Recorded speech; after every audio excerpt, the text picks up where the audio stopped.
Hello students, चलिए आइए देखते हैं क्लास 12th का इलेक्ट्रोस्टैटिक्स लेक्चर नंबर 1.3 है।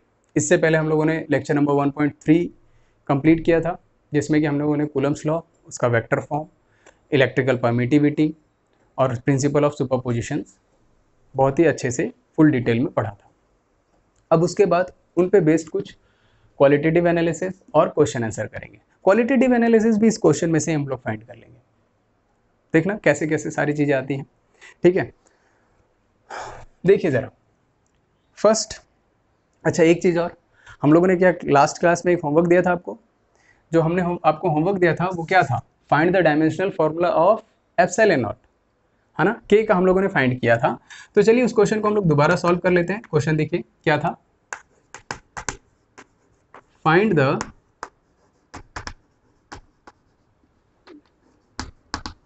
Dimensional formula of K and epsilon naught from electric force, from Coulomb's law या electrostatic force।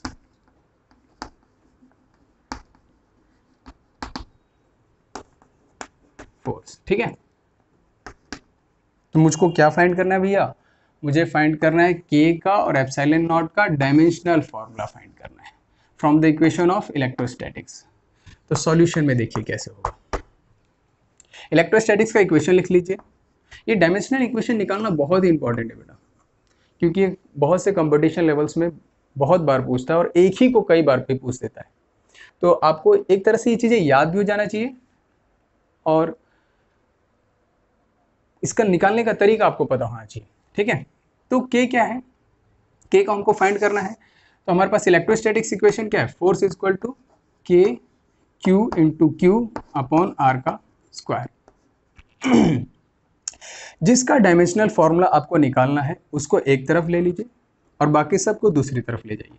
तो ये कैसे हो जाएगा, k is equal to F R का स्क्वायर अपॉन क्यू का स्क्वायर, ठीक है।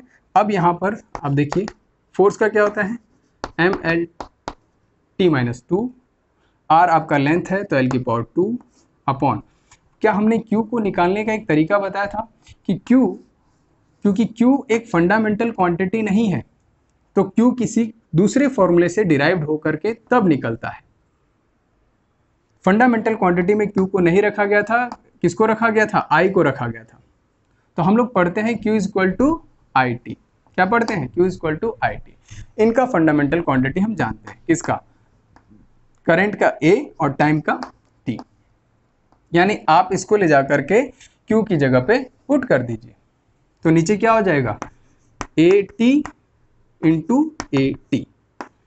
अब इसको सॉल्व कर लीजिए, m l की पावर 3 t की पावर, देखिए नीचे क्या हो जाएगा, ये ऊपर जाएगा तो -2 और ऐड हो जाएगा, -2 1 1 ऊपर जाएगा -2 हो जाएगा, तो ये कितना हो जाएगा -4। a की पावर क्या है 1 1 2, तो ऊपर जाएगा तो a की पावर क्या हो जाएगा -2। This is the dimensional formula of k, ये निकल गया। ओके, नेक्स्ट हमारे पास किसको सॉल्व करना है, एप्सिलॉन नॉट को। अब एप्सिलॉन नॉट किस में आता है, एप्सिलॉन नॉट के में ही आता है। तो के क्या है 1/4 पाई एप्सिलॉन नॉट। तो यहाँ से आप क्या कीजिए, एप्सिलॉन नॉट को एक तरफ ले लीजिए और 1/4 पाई के नीचे आ जाएगा। इसको जरा और थोड़ा सा सिंप्लीफाई कर लीजिए तो के का इन्वर्स आ जाएगा और 4 पाई नीचे आ जाएगा। तो 4 पाई एक डायमेंशन लेस कॉन्स्टेंट वैल्यू है, इसकी कोई डायमेंशन नहीं होती है। डायमेंशन इसकी है और जो इसकी है उसी को पावर 1 है, यानी इन सब के पावर को माइनस से मल्टीप्लाई कर दो, आपको एप्सिलॉन नॉट वैल्यू का डायमेंशन पता चल जाएगा। तो m की पावर क्या हो जाएगी -1, l की पावर क्या हो जाएगी -3, t की पावर क्या हो जाएगी 4 और a की पावर क्या हो जाएगी 2। क्लियर हो गई बात। तो ये हमारा आंसर आ गया, होमवर्क हो गया कंप्लीट, होमवर्क कंप्लीट, ठीक है। अब इन क्वेश्चंस को, क्वेश्चन नंबर 1 2 3 4, अब इन क्वेश्चंस को हम लोग सॉल्व करते हैं। क्लियर होगी बात। फर्स्ट क्वेश्चन नंबर 1 देखते हैं क्या है, नेक्स्ट इनका पूरा सॉल्यूशन एक एक करके हम लोग फाइंड करते हैं। क्लियर होगी बात, चलिए देखते हैं, रफ कर दें।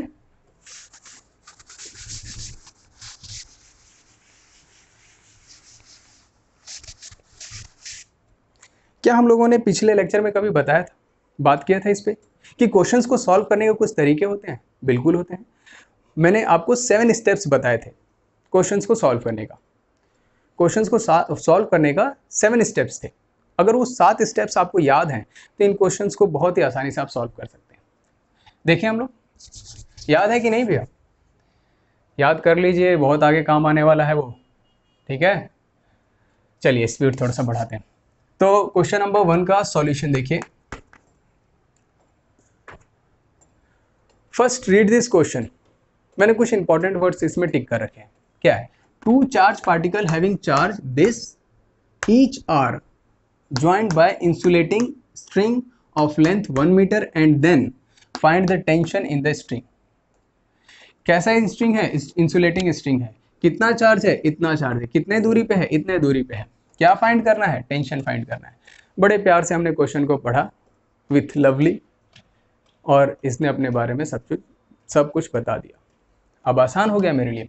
तो मुझे सॉल्व करना है, तो मेरे पास चार्ज की वैल्यू दी गई है। फर्स्ट मैं इसका डायग्राम बना लेता हूँ। यहाँ पे एक चार्ज Q रखा गया है, उसको स्ट्रिंग से बांधा गया है। दूसरा चार्ज Q इधर रखा गया है। ठीक है, ओके। दोनों पे चार्ज की वैल्यू क्या है? सेम है। कितना है? 2 इंटू 10⁻⁻8 -8, और इस पे भी क्या है? 2 इंटू 10⁻⁻8 कूलम। ठीक है, दोनों के बीच का distance 1 metre from the centre. Force कहाँ लगता है? Force always act along the line joining of the charges. याद है ना? ठीक है, ओके। अब बीच में ये जो वायर है वो इंसुलेटिंग है। कैसा है? इंसुलेटिंग स्ट्रिंग है। इंसुलेटिंग स्ट्रिंग है। तो ये इंसुलेटिंग स्ट्रिंग क्यों दिया गया है? क्योंकि अगर यहाँ कंडक्टिंग स्ट्रिंग होता, मैंने कहा था ना क्वालिटेटिव एनालिसिस इन क्वेश्चंस में से ही निकाल के दिखाऊंगा मैं आपको। यहाँ पे अगर कंडक्टिंग स्ट्रिंग रखते तो इसमें एक कंडक्शन मेथड अप्लाई हो जाता। कंडक्शन मेथड की वजह से चार्ज का डिस्ट्रीब्यूशन भी होना शुरू हो जाता। लेकिन आप क्या कहेंगे कि सर जरा ध्यान से देखिए, दोनों चार्ज की वैल्यू सेम है, तो फिर क्यों चार्ज डिस्ट्रीब्यूट होगा? मैं क्या कहूँगा कि चार्ज के सेम होने पे डिपेंड नहीं करता कंडक्शन मेथड। कंडक्शन मेथड अगर आपको चार्ज का डिस्ट्रीब्यूशन कंडक्शन मेथड में रोकना है तो दोनों का शेप, साइज और नेचर, क्या हमने ये डिस्कस कर लिया था कि सेम होना चाहिए, तब इक्वल अमाउंट में चार्ज डिस्ट्रीब्यूट होगा। अगर शेप साइज चेंज है तो इधर देखिए ये बड़ा साइज मैंने बनाया है, इसको छोटा, तो हो सकता है कि इधर रिलैक्स मोड में चार्ज नहीं है, जैसे ही इन्हें रास्ता मिलता है तो वैसे ही इधर पे चले आएंगे, क्योंकि इधर थोड़ा रिलैक्स मोड है, बड़ा स्फीयर है, तो इस पे चार्ज की और ज्यादा एक्यूमुलेट हो सकते हैं। क्लियर हो गई बात? अब आगे बढ़े। हमको क्या फाइंड करना है भैया? टेंशन। तो जैसे ये फोर्स लगते हैं तो इस फोर्स की वजह से इस स्ट्रिंग में क्या आ जाता है? टेंशन आ जाता है। क्या आ जाता है? टेंशन आ जाता है। और ये टेंशन किसकी वजह से आया? टेंशन आया है आपका फोर्स की वजह से। अगर चार्ज दोनों जीरो होते तो स्ट्रिंग रिलैक्स मोड में होता, तो टेंशन जीरो। जैसे ही चार्ज की कुछ वैल्यूज आई और दोनों के दोनों पॉजिटिव नेचर के हैं, तो ये दोनों एक दूसरे को रिपेल करते हैं। रिपेल करने की वजह से टेंशन क्रिएट हुआ। टेंशन को क्रिएट किया फोर्स ने, यानी फोर्स जितना है उतना ही टेंशन है। तो टेंशन को फाइंड करने के लिए मेरे पास फॉर्मूला है। क्या है? के क्यू अपॉन आर का स्क्वायर। मेरे ख्याल से अब आप सॉल्व कर सकते हैं, क्योंकि अभी देखिए चार्ज को किधर रखा गया है? एयर में। अगर कहीं नहीं दिया गया है तो एयर या वैक्यूम में माना जाएगा। तो 9 इंटू 10⁻9 क्यू का स्क्वायर, यानी 2 इंटू 10⁻⁻8 का स्क्वायर अपॉन आर क्या है? 1 का स्क्वायर। अब देखिए, तो ये टेंशन किसके बराबर आ गया? ये टेंशन आपका आ गया 9 इंटू 2 इंटू 2 इंटू 10⁻⁻8 इंटू 10⁻⁻8 और 10⁻9। This is the value. आप इसको सॉल्व कर लीजिए और आपको वैल्यू मिल जाएगी। तो इसको सॉल्व करने पे आपको क्या मिलेगा?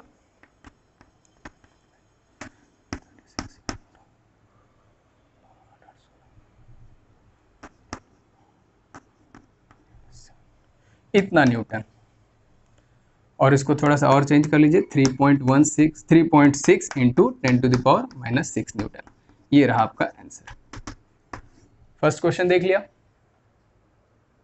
आसान है। हमने क्वेश्चन को अप्लाई करने के लिए कौन सा फॉर्मूला लगाया था, कूलम्स का। चलिए आगे बढ़े, इसको नोट कर लीजिए। नेक्स्ट है क्वेश्चन नंबर 2। ओके, अब क्वेश्चन नंबर 2 जरा देखते हैं कि इसमें क्या क्या चीजें दी गई हैं। फटाफट इसको रफ करते हैं।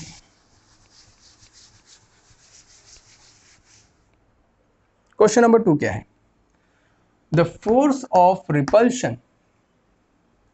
Of repulsion between two charged ions carrying equal charge, ध्यान से देखिएगा, कैरिंग इक्वल चार्ज।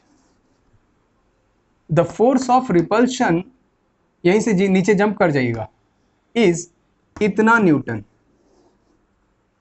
इस क्वेश्चन को लेने का पर्पस पता है क्या है? कि वर्ड्स प्रॉब्लम किस तरह से क्रिएट करते हैं। हमें 2-3 बार पढ़ना पड़ता है कि यार यहाँ पे फोर्स दिया है, चार्ज की वैल्यू कहाँ गई, ये ढूंढते रह जाते हैं। The force of repulsion between two charged ions carrying equal charge is, कितना है? इतना newton. When they are separated by a distance of 5 angstrom, how many electrons, यानी आपसे पूछा गया है, नंबर ऑफ इलेक्ट्रॉन्स पूछा गया है, are missing from each ions. और हमें क्या दिया गया है? फोर्स ऑफ रिपल्शन दिया गया है। रिपल्शन यानी दूर, और इसका मतलब दोनों चार्ज का नेचर भी सेम है, क्योंकि रिपल्शन तो सेम नेचर में लगता है। हाँ, और फोर्स की वैल्यू ये दी गई है। Solve this question.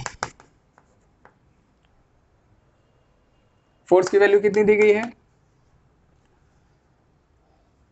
3.7 into 10⁻⁻⁹ Newton. Charge की वैल्यू कितनी दी गई है? दोनों चार्ज सेम है, तो Q की वैल्यू तो निकालनी है। फोर्स ऑफ इक्वल चार्ज दिया गया, यानी Q1 is equal to Q2 is equal to Q के बराबर आप मान लीजिए। यानी यहाँ पे जो Q1 Q2 है, उन दोनों का वैल्यू क्या है? सेम है। तो ये दोनों एक पॉजिटिव चार्ज है। कैसे हैं? रिपल्शन हो रहा है तो पॉजिटिव है ना। अब how many electrons are missing, अगर इलेक्ट्रॉन मिसिंग है तब तो ये भी पता चलेगा कि कंफर्म है कि पॉजिटिव है, क्योंकि इलेक्ट्रॉन मिसिंग का मतलब क्या होता है? Positive charge. जिसके पास इलेक्ट्रॉन गया होगा वो निगेटिव चार्ज। वेरी गुड यार, देख रहे हैं क्वालिटेटिव एनालिसिस क्वेश्चन में से कैसे निकालते हैं। तो ये पॉजिटिव चार्ज हो गया, इसका मतलब इसमें से कुछ नंबर ऑफ इलेक्ट्रॉन्स निकाले गए हैं। इसमें से भी सेम नंबर ऑफ इलेक्ट्रॉन्स निकाले गए, जो कि मुझे क्या करना है? फाइंड करना है। यही मुझे फाइंड करना है ना। ठीक है, चलिए, तो मुझे n निकालना है। ओके, चलिए देखिए, फोर्स दिया गया हुआ है, तो इसमें कौन सा फॉर्मूला लगेगा भाई? एक तो लगेगा, साफ दिख रहा है, Q इक्वल टू NE लगेगा, क्योंकि n निकालना है। और जब मुझे फोर्स दिया हुआ है, चार्ज सेम दिया गया हुआ है, चार्ज यहाँ पे है नहीं कि मैं n निकाल सकूं, E तो मुझे पता है लेकिन चार्ज नहीं पता है, तो मैं क्या करूंगा? बहुत ही अच्छी हवा चल रही भाई। तो मैं क्या करूंगा? पहले चार्ज की वैल्यू निकाल लूंगा। तो चार्ज कहां से निकलेगा? फोर्स इक्वल टू Q का स्क्वायर अपॉन R का स्क्वायर। R का वैल्यू कितना दिया हुआ है? बिल्कुल दिया हुआ है, R is equal to 5 angstrom. इसका मतलब क्या होता है? 5 इंटू 10⁻⁻10 मीटर। इसको मीटर में कन्वर्ट कर लिया हमने। तो इस फोर्स की वैल्यू को निकालने के लिए, फोर्स तो दिया हुआ है, तो क्या रखेंगे? 3.7 into 10⁻⁹ is equal to Q का स्क्वायर। क्या आपको K की वैल्यू पता है? बिल्कुल, 9 इंटू 10⁹ इंटू Q का स्क्वायर अपॉन R का स्क्वायर। R का स्क्वायर का मतलब 5 इंटू 10⁻⁻10 का स्क्वायर। अब Q निकालना है, तो Q को एक तरफ कर लो, बाकी सबको एक तरफ ले जाओ। तो कैसे होगा भाई? देखिए, इसको इधर लेके आइए। 3.7 इंटू 25 इंटू 10⁻⁻10 स्क्वायर है, तो ये हो जाएगा -20 इंटू 10⁻⁹।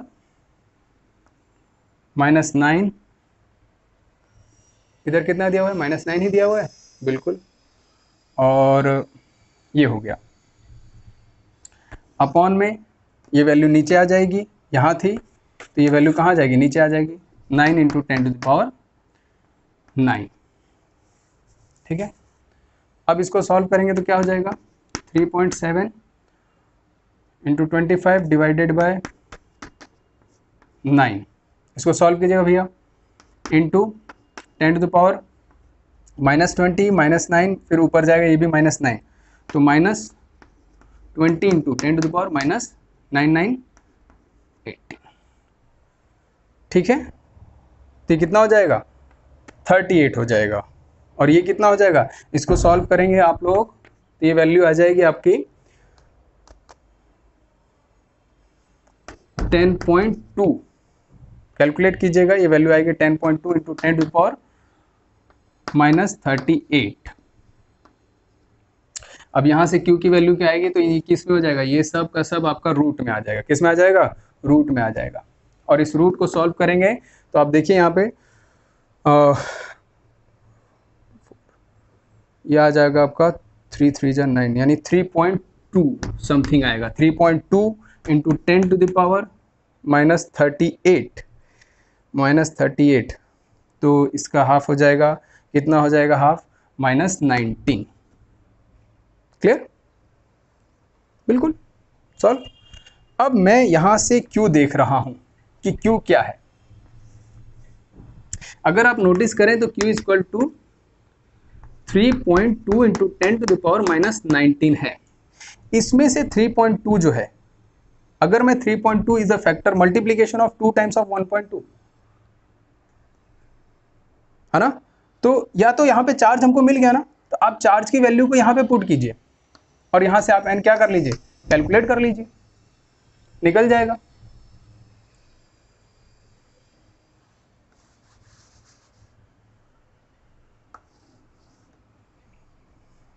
Q की वैल्यू आ गई आपकी 3.2 इंटू 10⁻⁻19।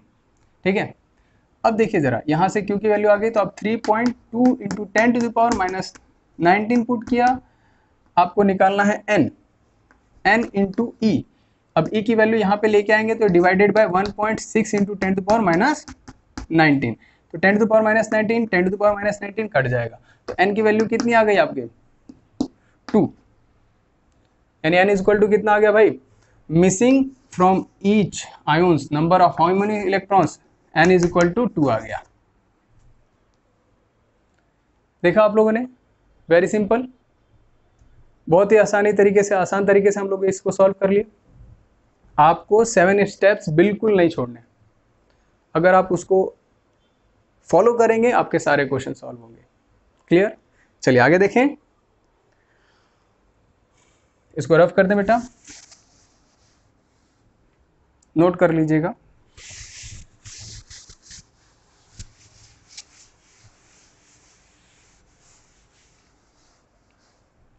अब ये लास्ट में जो 2 क्वेश्चन हैं, इन दोनों क्वेश्चंस का लेने का पर्पस पता है क्या है, ये दोनों सेम है बेटा, बस वर्ड्स प्रॉब्लम है जो कि मैं आपको कुछ सिखाना चाहता हूँ इसमें, देखिए हमने क्या इसमें सीखना है, हमने इसमें सीखना है, पहले क्वेश्चन नंबर 3 देखते हैं। A charge Q is placed at the center of the line joining two equal charges Q, यानी ये 2 चार्जेस हैं जिनकी वैल्यू कैपिटल Q है, उनके बीच में इसको रखा गया है। शो दैट, आपको शो करना है, यानी आपको दिखाना है, the system of 3 charges will be in equilibrium. दिया गया है, आप शो कीजिए किसको, कि the system of the 3 charges will be in equilibrium. वो इक्विलिब्रियम में है, किसमें है, वो इक्विलिब्रियम में है। इफ, अगर Q इक्वल टू इतना हो तो, इफ मतलब अगर Q इक्वल टू इतना, तो आप शो कीजिए Q की वैल्यू अगर इतनी होती है तो सिस्टम किसमें है, इक्विलिब्रियम में है, यानी इस क्वेश्चन में इक्विलिब्रियम में है, और नेक्स्ट वाले क्वेश्चन में हमको इक्विलिब्रियम में लाना है। अगर मैं इक्विलिब्रियम में हूं तो मुझ पे नेट फोर्स का सम अप कितना होना चाहिए, 0। और मुझे अगर इक्विलिब्रियम में लेके आना है, मुझे स्टेबल पोजीशन पे लेके आना है, तो मेरे पे लगने वाले फोर्सेस आपस में क्या होने चाहिए, बराबर। देखिए कैसे, जैसे कि एक बॉक्स रखिए यहाँ पे, ये बॉक्स इक्विलिब्रियम में है, ये बॉक्स ना इधर जा रहा है ना इधर जा रहा है ना इधर जा रहा है ना इधर जा रहा है, तो ये किस में है? इक्विलिब्रियम में है। इसका मतलब इधर का फोर्स और इधर का फोर्स दोनों आपस में क्या है? बराबर है। यानी इन दोनों का समअप मैं करूं, net force of every F1 2 3 4 सबका समअप करूं, अगर ये इक्विलिब्रियम में है तो सबका समअप किसके बराबर होना चाहिए? 0 के बराबर होना चाहिए।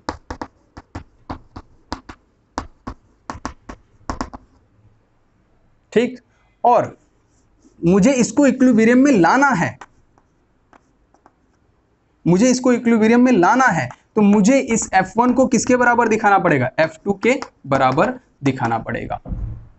तो ये तरीका हम इसके लिए इस्तेमाल करेंगे और ये तरीका हम इसके लिए इस्तेमाल करेंगे, क्योंकि सिस्टम इक्विलिब्रियम में है, इसका मतलब all the sum of all forces is 0। Equilibrium में लाना है तो मुझे नहीं पता कि इनके फोर्सेज का मैग्नीट्यूड कितना है, तो अगर ये लाना है तो इनको बराबर कर दो, दोनों आपस में क्या होने चाहिए? बराबर होने चाहिए। क्लियर होगी बात? आगे बढ़े हम लोग।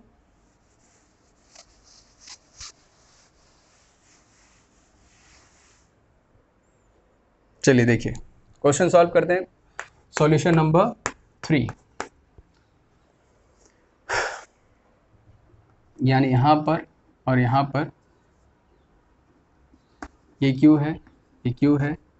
अब इसके बीच में कहीं is placed at the centre Q। अच्छा, जब सेंटर पे दिया जाए और इस पूरे वैल्यू का मुझे पता नहीं है, तो आप इसको कैसा लेना पसंद करेंगे? x लेना पसंद करेंगे या 2x लेना पसंद करेंगे? यहाँ पे डिपेंड करता है। इसको सेंटर में दिया गया है, तो सेंटर में दिया गया है तो मैं इसको लेना पसंद करूंगा। क्यों? क्योंकि एक तरफ x हो जाएगा और दूसरी तरफ भी क्या हो जाएगा? x हो जाएगा। अगर आप इसको लेते हैं तो ये x/2 हो जाएगा, ये x/2 हो जाएगा। अब कैलकुलेशन में ये आसान लगेगा कि ये आसान लगेगा? क्लियर होगी बात? इसलिए मैं इसको नहीं लेता, इसलिए मैं इसको नहीं लेता, इसको रफ कर दो। तो हमने क्या ले लिया? दोनों के बीच का गैप है 2x, ये x और ये x। अब हमसे क्या बोल रहा है कि इसकी वैल्यू जरा फाइंड करके दिखाओ। इसको पोजीशन नंबर A मान लो, इसको B मान लो, इसको C मान लो। अगर ये सिस्टम इक्विलिब्रियम में है तो इसका मतलब sum of all the forces at any position will be 0। Sum of all the forces at any position will be 0। तो हम लोग C पे मान लेते हैं कि जो नेट फोर्स लग रहा है वो किसके बराबर होना चाहिए? वो नेट फोर्स 0 के बराबर होना चाहिए। क्लियर होगी बात? तो इस पे नेट C पे कौन कौन सा फोर्स लग रहा है? ये स्मॉल q भी इसको धक्का दे रहा है और ये वाला भी फोर्स लगा रहा है। अब ये स्मॉल q धक्का दे रहा है, क्या कर रहा है हमको नहीं मालूम, तो इसका भी एक फोर्स होगा और इसका भी एक फोर्स होगा। अब तो ये भी ऑब्वियसली ये भी सच है कि विदाउट अपोजिट फोर्स का डायरेक्शन नहीं होगा तब तक ये इक्विलिब्रियम में भी नहीं होगा, दोनों एक ही तरफ होगा तो उधर नहीं चला जाएगा, है ना? कुछ इन सब चीज़ों को सोचते रहिएगा। तो इस पे net force F1 due to F small q और F कैपिटल Q, तो इन दोनों का समअप कीजिए। तो F स्मॉल q की वजह से कितना वैल्यू होगा? K Q अपॉन x का स्क्वायर, और F due to large Q कितना होगा? K Q का स्क्वायर हो जाएगा, Q इंटू Q का स्क्वायर अपॉन 2x का स्क्वायर। ठीक है, अब ये दोनों फोर्स का समअप कितना होना चाहिए? 0 होना चाहिए।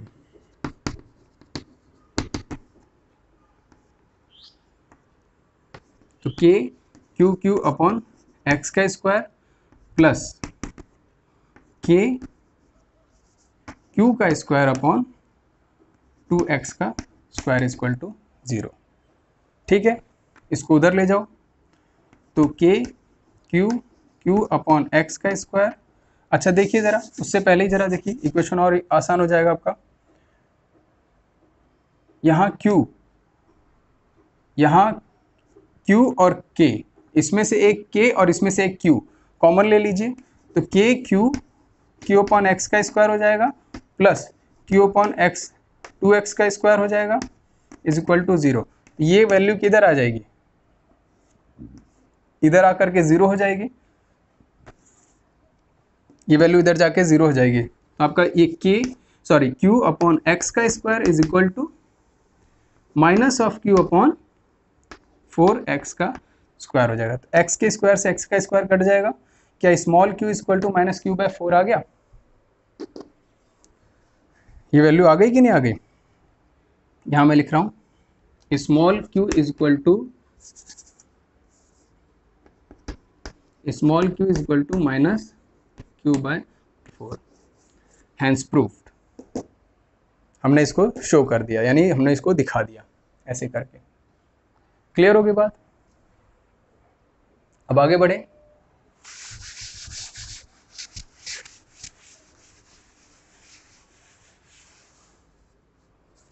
Solution number 4। चलिए हम लोग सॉल्यूशन नंबर 4 की तरफ देखते हैं। Two fixed point charges, charge कितना दिया हुआ है? Plus 4e plus e, units are separated by a distance a। Distance कितना दिया गया है? a। Where should be third point charge b placed for it to be in equilibrium, जिसकी वजह से ये इक्विलिब्रियम में आ जाए। क्लियर होगी बात? देखें जरा।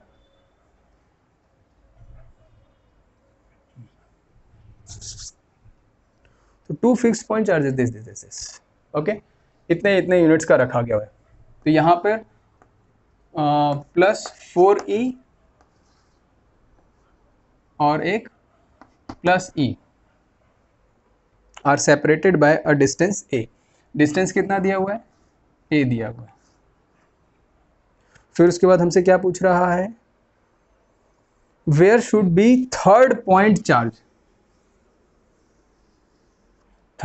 चार्ज बी प्लेस्ड, कहाँ रखें, जहां की, यानी हमसे पूछ रहा है कि थर्ड पॉइंट चार्ज हम कहाँ रखें। मैं मान लेता हूं, अच्छा एक चीज आप खुद ही जरा, क्वालिटेटिव एनालिसिस की बात करता हूं ना मैं हमेशा, इस क्वेश्चन में भी देखिए जरा, अगर मुझे थर्ड पॉइंट चार्ज रखना है तो पॉइंट चार्ज देखिए, अब ये बड़ा चार्ज है तो ये ज़्यादा पुश करेगा, ये छोटा चार्ज है तो उसको कम पुश करेगा।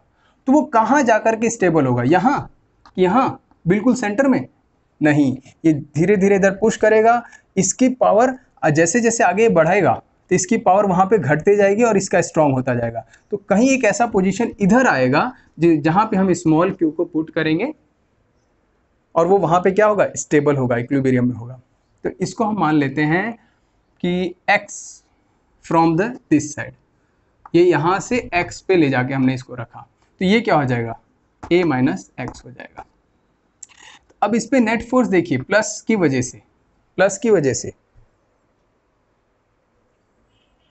से इक्विलिब्रियम में लाना है, तो ये इसको प्लस इधर की तरफ पुश कर रहा होगा और ये वाला इसको इधर की तरफ पुश कर रहा होगा, या दोनों खींचेंगे भी तब भी चलेगा।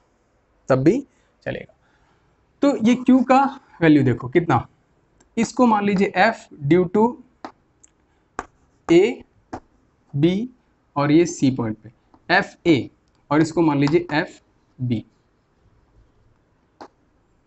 तो FA कितना है? FA हो जाएगा आपका K, FA होगा आपका this into this 4E into Q upon x का स्क्वायर। FB क्या हो जाएगा आपका? इज इक्वल टू के E Q upon a minus X का होल स्क्वायर। अब ये दोनों फोर्सेस आपस में क्या होने चाहिए? मैंने पहले बताया था इक्विलिब्रियम में लेके आना है, इसका मतलब दोनों फोर्स का मैग्नीट्यूड आपस में क्या होना चाहिए? सेम होना चाहिए। तो सेम होना चाहिए तो दोनों को सेम कर दीजिए, सेम कर दे, आपका k से k कट जाएगा, ठीक है। तो यहाँ Q 4e आएगा अपॉन एक्स का स्क्वायर इज इक्वल टू यहाँ पे Q e upon a minus X का होल स्क्वायर। Q से Q कट गया, Q से Q क्या हो जाएगा? कट जाएगा, E से E कट जाएगा, तो क्या बचा? 4 अपॉन एक्स का square is equal to 1 upon a minus X का होल स्क्वायर। दोनों तरफ रूट ले लीजिए, क्योंकि इधर भी स्क्वायर है, इधर भी स्क्वायर कर सकते हैं, ये स्क्वायर है, ये भी 1 का स्क्वायर मान लीजिए ये, तो ये क्या हो जाएगा 2/x is equal to 1/a minus X हो जाएगा। अब यहाँ से हमको वैल्यू किसकी निकालनी है, x की निकालनी है, क्योंकि a तो कंप्लीटेड दिया हुआ है कि a है, तो x की वैल्यू निकालनी है। तो आप क्या कर लीजिए, x की वैल्यू निकाल लीजिए। यहाँ से आपका x का वैल्यू क्या आ जाएगा 2a minus 2x is equal to x, ठीक है। अब ये x उधर जाएगा, 2a is equal to 3x हो जाएगा, तो x इज इक्वल टू क्या हो जाएगा 2a/3 इतना metre. This is your answer, ठीक है। समझ में आया क्वेश्चन नंबर 1, 2 एंड 3 एंड 4, कितना आसान लगा ये सब, है ना। बस हमने किसका हेल्प लिया, हमने 7 स्टेप्स ऑफ सॉल्विंग मेथड का इस्तेमाल किया। चलिए इसको आप नोट कर लीजिए जरा।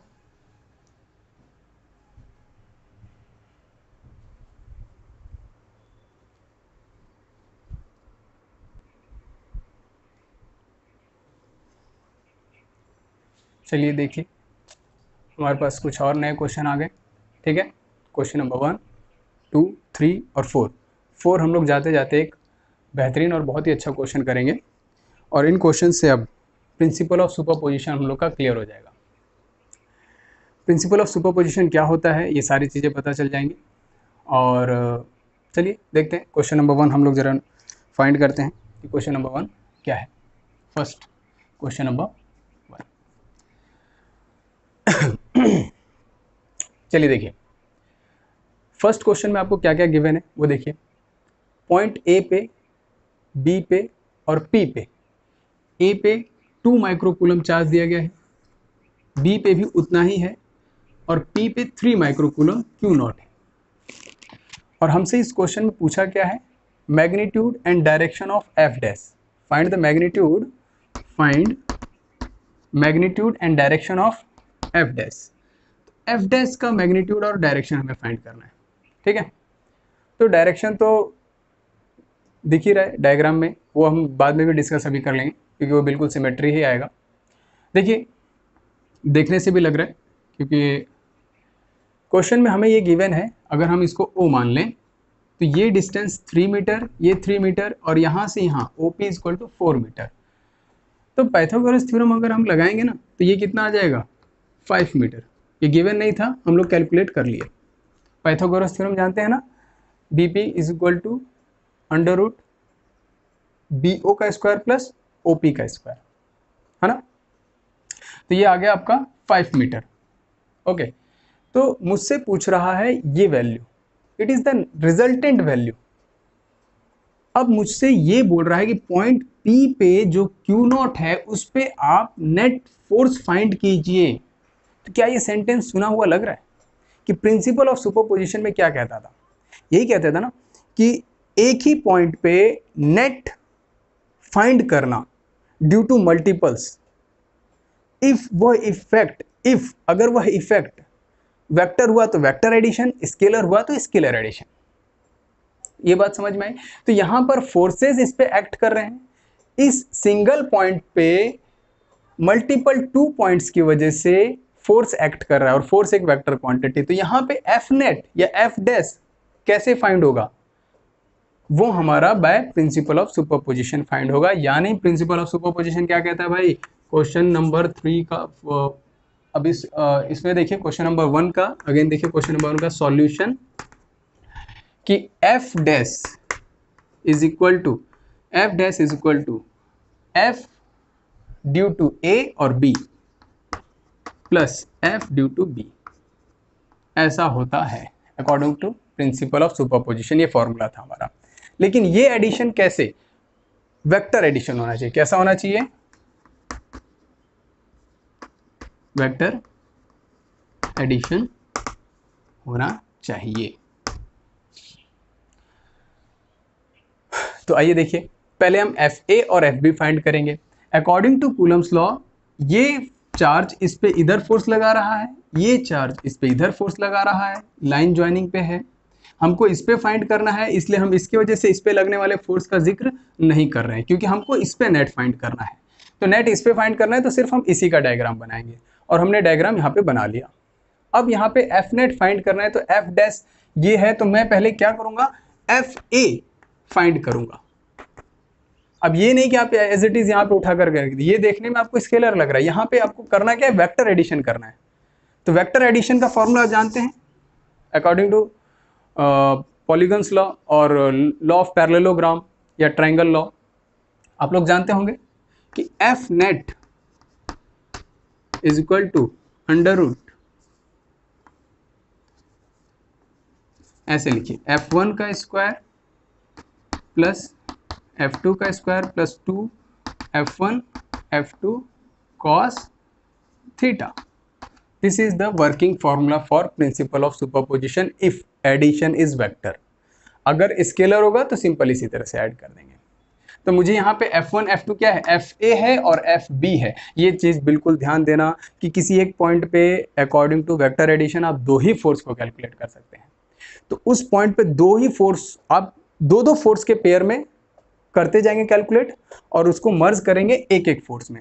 जैसे इन दोनों का फोर्स मर्ज हो गया एफ नेट में, अब कहीं पे एफ नेट 1 और एफ नेट 2 होगा, इनको मर्ज करेंगे तो हो जाएगा एफ नेट 3। तो आप हर बार दो फोर्सेस को आपस में मर्ज करते जाएंगे और एक फोर्स में कन्वर्ट होता चला जाएगा। चलिए हम लास्ट फोर्थ क्वेश्चन में इस चीज को बिल्कुल अच्छे से देखेंगे। तो एफ ए कितना आएगा भाई, जल्दी जल्दी देखिए, एफ ए डैश क्या है, दिस इंटू दिस, के 2 माइक्रोकूलम, कितना दिया हुआ है, माइक्रोकूलम, और ये भी माइक्रोकूलम है, 2 माइक्रोकूलम। तो 2 into 10 to the power -6 into 3 into 10 to the power -6। ये आपका कौन सा वैल्यू है, ये आपका Q1 Q2 अपॉन R का स्क्वायर। R क्या है आपका, dash between, gap between two charges, यानी आपका 5 है, यानी 5 5 ज़ा, यानी आप ऐसे लिख लीजिए 5 का स्क्वायर। क्लियर होगी बात। और K की वैल्यू आपको पता है, K की वैल्यू भी आप पुट कर दीजिए। K की वैल्यू जब वो एयर में है, डिस्कशन हो रहा है, तो यहाँ पे 9 into 10 to the power 9, 9 into 10 to the power 9, ये हमारी FA की वैल्यू आ गई। अब ये FA की वैल्यू आ गई, तो इसको सॉल्व कर लीजिए, ठीक है। इधर मैं FB की भी वैल्यू लिख देता हूँ आपके लिए, FB डैश नहीं लगाया है ना भाई, FB क्या हो जाएगा, 9 into 10 to the power 9 into 2 into 10 to the power -6 into 3 into 10 to the power -6 upon 25 का स्क्वायर। क्लियर हो गया। अब आप FA और FB की वैल्यू निकाल लीजिए। क्लियर होगी बात। इससे सॉल्व करेंगे तो ये 25 का नहीं 5 का स्क्वायर है। देखिए 9 into 2 into 3 into 10 to the power 9 into 10 to the power -6 into 10 to the power -6 upon 25। Clear हो गया। अब आप इसको सॉल्व करेंगे तो ये कितना हो जाएगा, 6 6 12 और 3, यहाँ पे बच जाएगा आपका -3 बचेगा। ये आपका 25 है और ये आपका हो जाएगा 9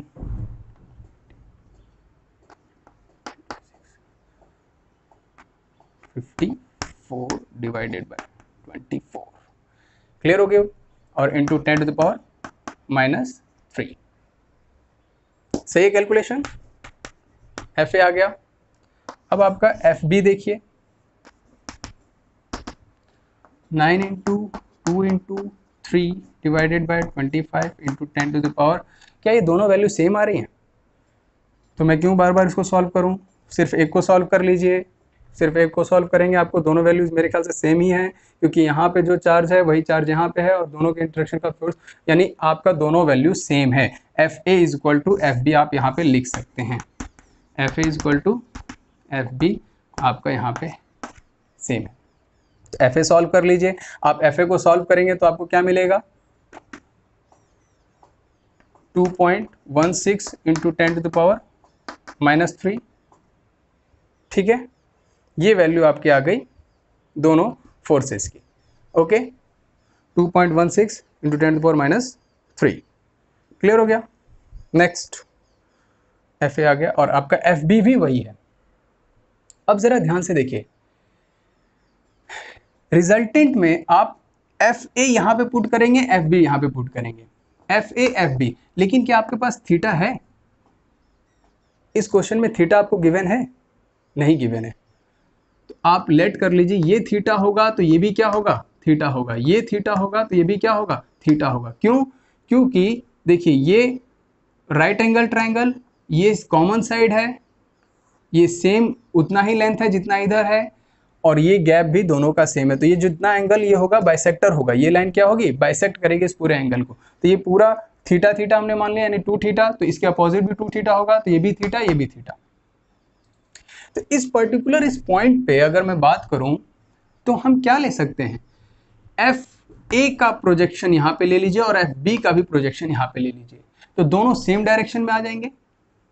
एफ ए डैश का, एफ ए का आपका इधर पे एक जो फोर्स आएगा एफ ए साइन थीटा, और एफ बी का इधर जो एक फोर्स आएगा F B sine theta.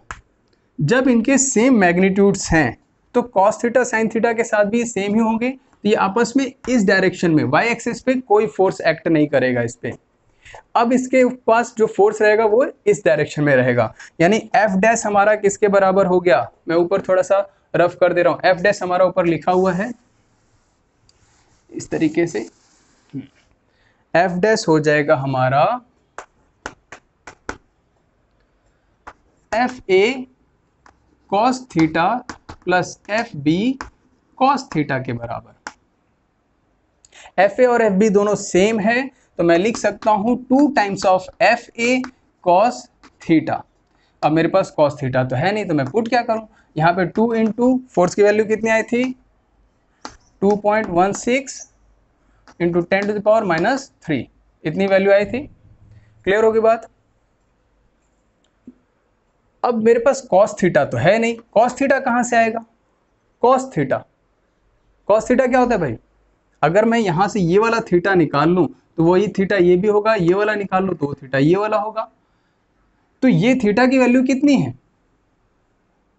Base upon hypotenuse, base upon hypotenuse, तो क्या होता है 4/5 आ गई ये वैल्यू आपकी। क्लियर हो गई। और इसको आप सॉल्व करेंगे तो आप इसको सॉल्व करने के बाद जो वैल्यू पाएंगे वो होगा आपका 3.5 इंटू 10⁻³ क्लियर होगी भाई, ठीक है। देख लीजिएगा भाई, ये आंसर आपका आ गया पहले का। एक बार आंसर मैच कर लीजिएगा भैया, सॉल्व कर लीजिएगा आप लोग अपने आप से भी, ठीक है। चलिए आगे बढ़े। तो पहला क्वेश्चन समझ में आया, इसको पूरा नोट कर लीजिए, ठीक है, पूरा नोटिस कीजिए। और उसके बाद देखिए सेकंड क्वेश्चन।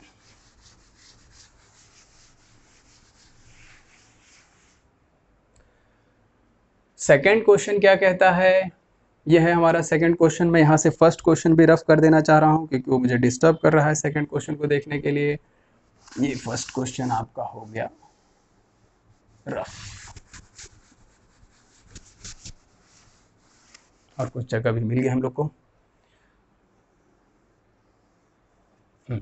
देखिए ये एक ट्रायंगल है जो कि इसको बी माना है, तो इसको ए मान लीजिए, ये ए, ये बी और ये P point, A B P. A पे +2 इंटू 10⁻⁸ कूलम है, बी पे -10 इंटू -10 कूलम चार्ज है, और इस पे कितना है, इस पे आपका है 1 माइक्रो कूलम। इस पे आपको 1 माइक्रो कूलम, और हमको फाइंड करना है नेट फोर्स ऑन दिस। तो इसकी वजह से, प्लस की वजह से एक फोर्स इधर की तरफ लगेगा, इस माइनस चार्ज है तो ये इसको इधर की तरफ अट्रैक्ट करेगा, F2 मैंने मान लिया, इसको मैंने F1 मान लिया। अब रिजल्टेंट दोनों के बीच से गुजरेगा। वेक्टर एडिशन तो पता है ना कि जब एक चिड़िया दो पंख से नीचे की तरफ पुश करती है तो वो जाती ऊपर की तरफ है।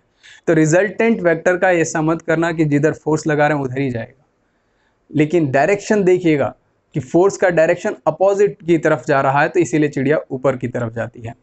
वैसे ही जब दो फोर्सेस इधर और इधर लग रहे हैं तो रिजल्टेंट किधर से जाएगा, उसके बीच से जाएगा। ओके, तो हमको एफ डैश फाइंड करना है, उसका मैग्नीट्यूड और डायरेक्शन भी देख लेंगे। तो F1 और F2, फर्स्ट हम क्या निकालेंगे, F1 F2। अगेन निकालने के बाद प्रिंसिपल ऑफ सुपरपोजिशन क्या कहता है, find the net value on the single point due to multiple points by vector addition. Okay, तो एफ डैश का फॉर्मूला अगेन वही जो हमने यहाँ पे लिखा था, F is equal to under root F1 का स्क्वायर प्लस F2 का square plus 2 F1 F2 cos theta. ठीक है, अब यहाँ F1 F2 क्या है, FA और FB, F1 और F2 ही लिया है हमने। तो F1 की वैल्यू निकालिए, सॉल्यूशन नंबर 2 है, सॉल्यूशन नंबर 2 है। तो यहाँ पर F1 की वैल्यू कितनी आती है जरा देखिए, this charge into this charge, देखिए के यानी 9 इंटू 10 टू द पावर 9। अब थोड़ा जल्दी लिखना सीख लीजिए भैया, इंटू 10 टू द पावर नहीं 10 टू द पावर 9 हो गया, 2 into 10 to the power -18 into 1 micro coulomb यानी 1 इंटू 10 टू द पावर -6। ये वैल्यू ऊपर आ गई, के Q1 Q2 लिख लिया हमने, के Q1 Q2 हो गया अपॉन में R का स्क्वायर। R का स्क्वायर क्या है, 10 का स्क्वायर। अच्छा, अब एक चीज़ ध्यान दीजिएगा, 10 आपका यहाँ पे सेंटीमीटर में दिया है, तो इसको आप मीटर में कन्वर्ट करेंगे तो कितना हो जाएगा, ये आपका R1 हो जाएगा 0.1 मीटर, ये आपका 5 मीटर दिया, 5 सेंटीमीटर दिया है, कितना दिया है, ये आपका नहीं, ये आपका 5 सेंटीमीटर दिया है।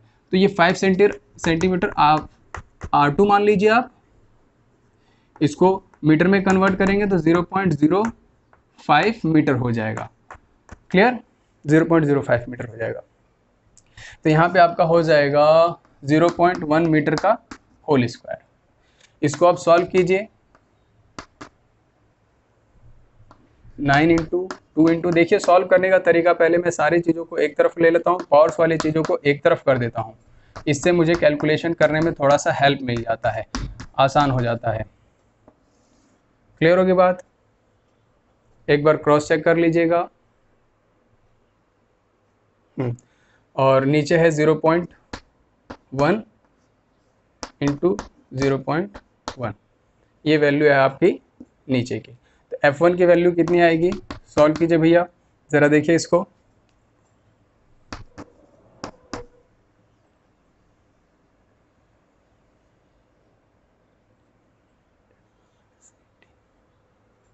अच्छा, यहाँ पे देखिए, यहाँ पे मिस्टेक हो रहा है, यहाँ 10 टू द पावर -8 है, -18 नहीं है, रफ, इसको हटाइए यहाँ से।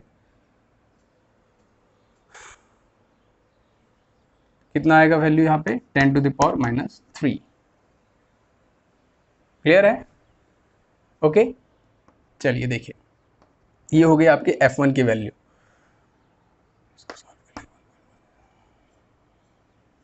ठीक है ना,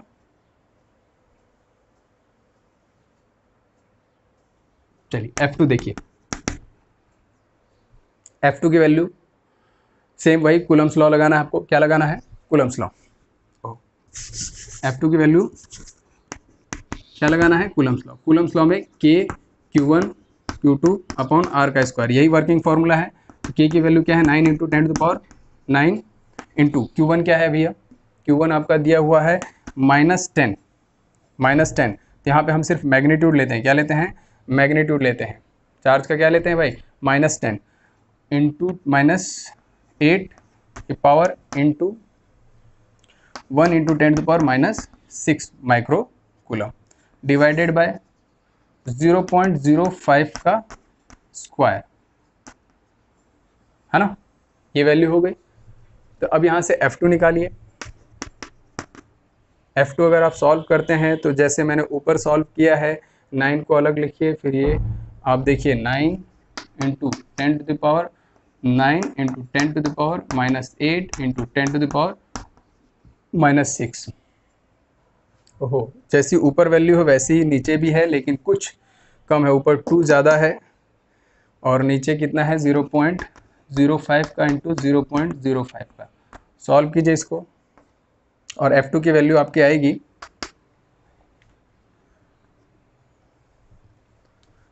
36 into 10 to the power -3। Clear है?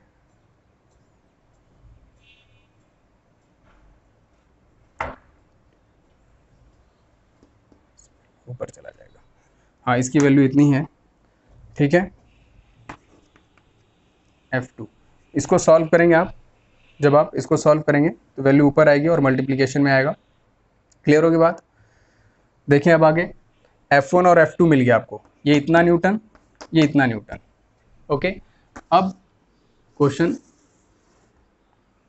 का लास्ट फेज आपका F डैश निकालना है।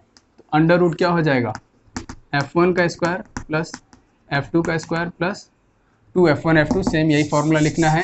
तो F1 डैश देखिए भैया, सीधे आप पुट कर दीजिए। क्या करेंगे आप, पुट कर दीजिए वैल्यू। लेकिन क्या आपके पास यहाँ पे थीटा की वैल्यू है? थीटा की वैल्यू है।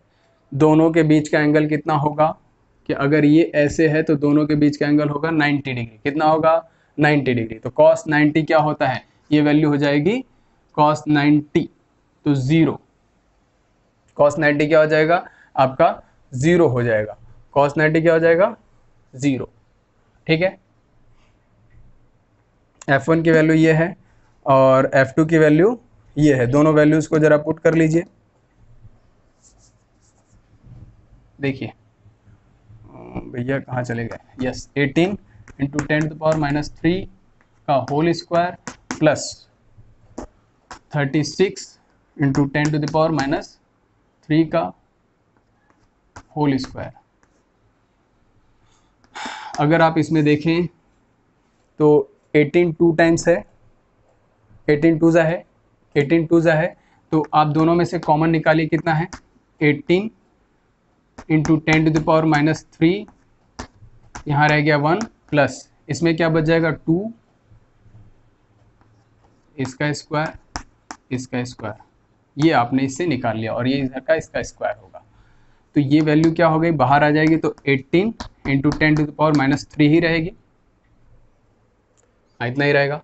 और ये वैल्यू क्या हो जाएगी आपकी, रूट में आ जाएगा आपका 5। और रूट 5 की वैल्यू हम शायद अभी थोड़ी देर पहले ही किसी क्वेश्चन में सॉल्व किए थे, तो कितना आया था, ये वैल्यू आई थी 2.23 करके आती है। कितना, 2.223। कुछ वैल्यूज़ याद भी कर लीजिए भैया, ठीक है। और ये हमने सॉल्व करेंगे इसका, तो वैल्यू कितना आ जाएगा 18 into 10 to the power -3 into 2.23। ठीक है, तो इसकी नेट वैल्यू कितनी हो जाएगी, थोड़ा सा रफ कर दें हम, देखिए, चलिए इधर हम इधर लिख देते हैं 4 into 10 to the power 4 into 10 to the power -2 newton. ये इसका आंसर आएगा। सॉल्व कर लीजिएगा, ये इसका आंसर आएगा। इसको आप जब सॉल्व करेंगे तो इतना आंसर आएगा। ओके, क्लियर हो गया?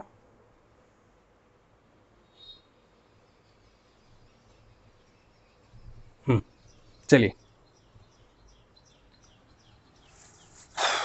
रफ कर दें अब इसे।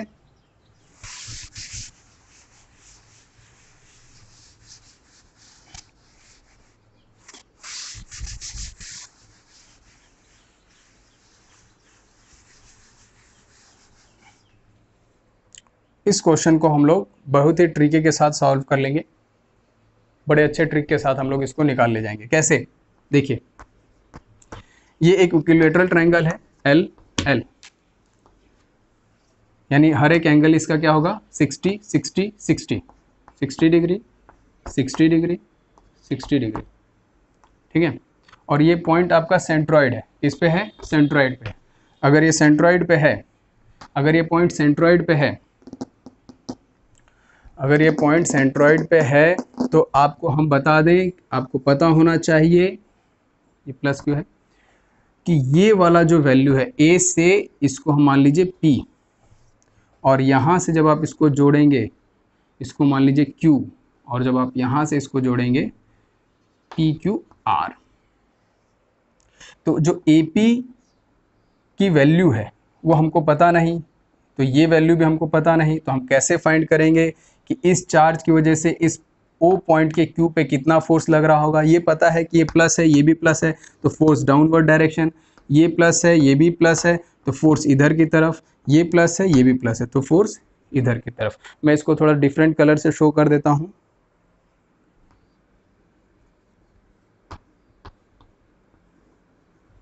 ठीक, अब जरा देखिए आपके पास वर्किंग फॉर्मूला क्या है, आर का स्क्वायर, यही आपका वर्किंग फॉर्मूला है।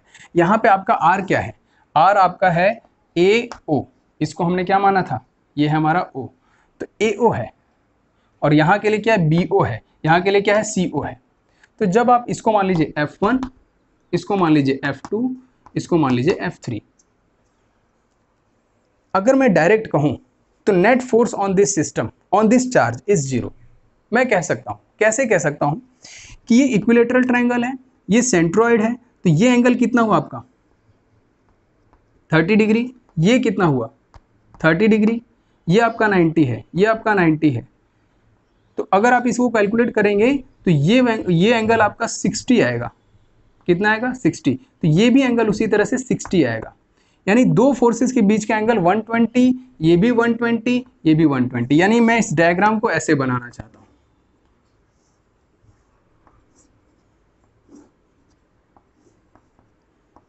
One twenty 120 120।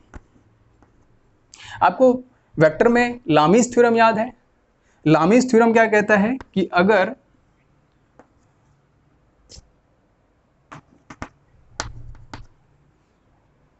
कॉन्करेंट फोर्स एक ही पॉइंट पे लग रहे हों और सब सेम है और एंगल सब में सबका सेम है, तो इस पे नेट इफेक्ट क्या माना जाता है, 0 माना जाता है। अगर नहीं पता तो कोई बात नहीं, आप फिर भी देख लीजिए, F1 की वैल्यू आप निकालेंगे, F1 की वैल्यू आप निकालेंगे, और F1 की वैल्यू निकालने के बाद देखिए जरा आपकी वैल्यू F1 क्या है उसको कैलकुलेट कीजिए। F1 है आपका प्लस क्यू के क्यू अपॉन ओ ए का स्क्वायर, ए ओ ए का स्क्वायर। F2 क्या है के क्यू अपॉन ओ बी का स्क्वायर। F3 क्या है के क्यू अपॉन ओ सी का स्क्वायर। अब ध्यान से देखिए, क्या ए ओ या O A is equal to O B और ओ सी नहीं है? अगर ये सब सेम है तो ये सारे वैल्यूज क्या हुए आपके F1 is equal to F2 is equal to F3 होगा, बिल्कुल होगा। अगर ये सब सेम हुए मैग्नीट्यूड में, ये सब के सब सेम हुए, तो F1 इधर क्या है आपका के क्यू अपॉन सबको आप मान लीजिए R, क्या मान लीजिए R, तो R का स्क्वायर हो गया।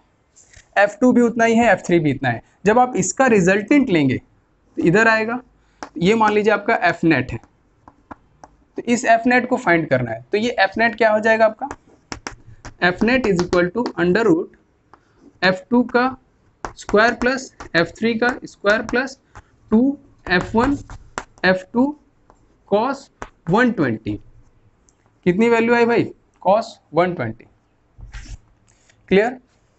तो ये दोनों सेम है, F2 और F3 भी क्या है आपस में सेम है, यानी ये क्या हो जाएगा F2 और F3 सेम है, तो इसको हम मान ले F, इसको हमने क्या मान लिया F, तो यहाँ F और F हो गया। तो ये क्या हो जाएगा अंडर रूट cos 120 कितना होता है भाई? cos 120 -1/2 होता है। ये कितना वैल्यू होती है? -1/2 होता है। तो जब ये -1/2 होता है तो ये क्या हो गया? 2f² plus 2f² into -1/2। तो अंडर रूट में कितना आ गया?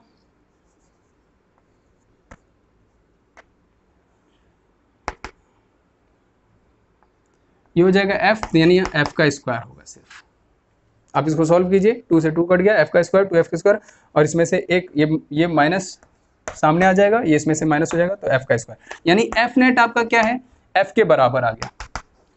और नीचे भी कितना है? ये भी f ही तो आपने माना है। ये क्या माना है आपने? f ही तो माना है, यानी नीचे भी f है और इसका नेट भी f है, यानी f नेट भी आपका क्या है? f है। और डाउनवर्ड डायरेक्शन में भी आपका कौन सा फोर्स है? f है। तो ये दोनों कट नहीं जाएंगे, यानी नेट फोर्स इस पे f नेट, जो इसका f नेट है, जो इस पे f ऑन कैपिटल Q पे जो फोर्स लग रहा है, दैट इज 0। क्या क्वेश्चन समझ में आया? पूरा क्वेश्चन का सॉल्यूशन आपके सामने रखा हुआ है, इसको समझ लीजिए। कुछ नॉलेज हम आपको इसमें से जरा देते हैं। AP को 3 हिस्से में डिवाइड करता है सेंट्रॉइड, 2 हिस्से में, सॉरी। ऊपर होता है 2/3, नीचे होता है 1/3। तो ये भी 2/3, ये भी 2/3, ये भी 2/3। ये परपेंडिकुलर है तो ये क्या है? सेम है। अगर नहीं आपको लगता है तो AP क्या है आपका? AP is equal to AB का प्रोजेक्शन इस पे ले लो, तो जो प्रोजेक्शन आएगा AB cos, ये एंगल कितना है? ये वाला एंगल बताओ कितना है? टोटल 60 है तो ये 30 हो जाएगा, तो cos 30 डिग्री। तो हर बार आपका ये वैल्यू सेम है, AP सेम है, BQ सेम है, CR सेम है। तो हर बार आपका BO, CO, AO सेम आएगा, इसलिए मैंने डायरेक्ट ही उसको वहां पे लिख दिया। कैलकुलेट करेंगे तब भी सेम आएगा, मैंने डायरेक्ट लिख दिया। चलिए अब लास्ट क्वेश्चन एक मैं आपको होमवर्क देता हूं, उसको सॉल्व कीजिएगा। इसको रफ कर दें। बहुत ही अच्छा क्वेश्चन है बेटा, उसको जरूर सॉल्व कीजिएगा आप अपने आप से। नहीं होगा नेक्स्ट लेक्चर में हम उसको सॉल्व करके तब आगे बढ़ेंगे। मेरा पूरा पर्पस है आपको ऐसा फील कराना कि आप अपने क्लास में पढ़ रहे हैं, क्योंकि इस वक्त YouTube पे पढ़ना पड़ रहा है, जिसकी वजह से मैं पूरा कोशिश कर रहा हूँ कि आप लोग को ये फील हो कि हाँ हम अपने क्लास में ही पढ़ रहे हैं, अपने कोचिंग में ही पढ़ रहे हैं। क्लियर? तो क्वेश्चन क्या है ज़रा देखिए। ये एक बड़ा सा क्लॉक है, ठीक है। यहाँ पर 1 कूलम का चार्ज रखा हुआ है और इस क्लॉक पे यहाँ पे 12 कूलम, यहाँ पे 6 कूलम, यहाँ पे 3 कूलम, यहाँ पे 9 कूलम, यहाँ पे 1 2 3 4 5 7 8 10 11, यानी 1 coulomb, 2 coulomb, 3 coulomb, 4 coulomb, 5 coulomb, 7 coulomb, 8 coulomb, 9 10 coulomb, 11 coulomb, ये आपकी वैल्यू है। अब इन सभी चार्जेस की वजह से इस पे एफ नेट की वैल्यू आपको क्या करनी है? फाइंड करना है। This is your homework. यही मैंने इंटरेस्टिंग चीज़ आपके लिए बचा के रखा था। अब इसको आप सॉल्व कीजिएगा और सॉल्व करने के बाद देखिएगा कि क्या हम इसको सॉल्व कर पा रहे हैं। इसमें आपका लगेगा प्रिंसिपल ऑफ सुपरपोजिशन लगेगा और कूलम्स लॉ का फॉर्मूला तो लगेगा ही लगेगा, यानी दोनों का इस्तेमाल होगा। और एक चीज़ और, वेक्टर का, वेक्टर एडिशन जिसे कहते हैं, वेक्टर के रूल्स का पूरा इस्तेमाल है, यानी तीनों चीज़ों को आप इस्तेमाल करेंगे तब ये क्वेश्चन आपका बहुत ही आसानी से सॉल्व हो जाएगा। ओके, और आज का लेक्चर हम यहीं समाप्त करते हैं। थैंक्स।